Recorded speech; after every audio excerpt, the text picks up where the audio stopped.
Bukan set couple ni. Set kahwin. Bukan. Kita tak ada kau couple. Kita couple haram. Kita kahwin je bagi halal.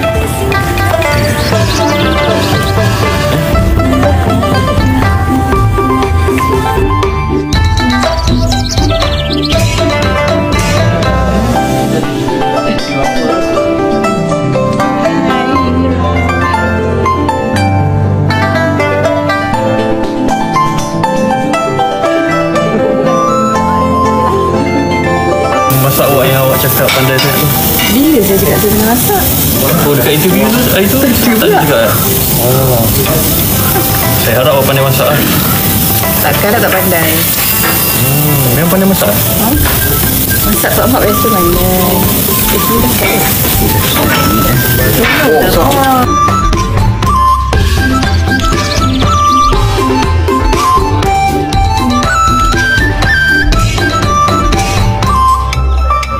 Tak sakit memang perut, insyaAllah. Saya ikhlas masak ni. Ya, betul kau ikhlas masak tu saya? Ya. Kenapa bos ni? Tak ada, saya tergelak. Oh, tergelak. Ini komen yang bukan-bukan.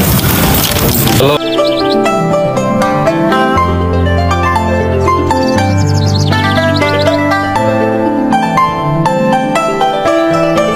Kalau yang ni awak berjaya, mungkin lepas ni kita akan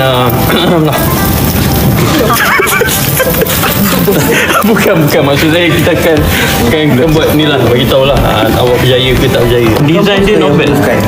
Bukan apa memang saya pro, tapi ni nampak macam kat kahwin. Mana ni? Okey, tak apa.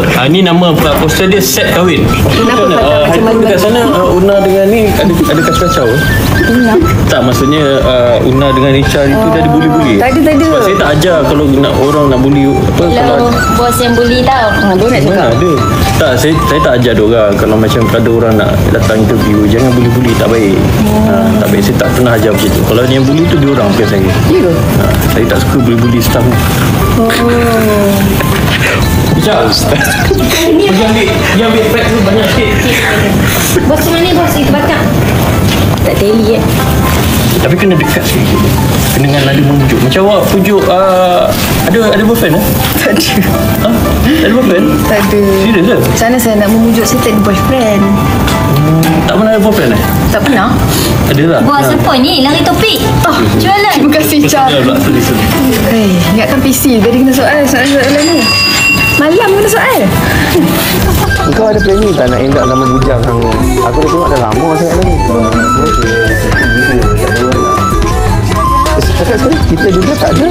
Orang nak lagi. Tipu lah awak ni. Cakaplah benda yang realistik. Tak apa lah benda ni. Cakap tak ada orang nak kan. Apa ni? Nak. Kan?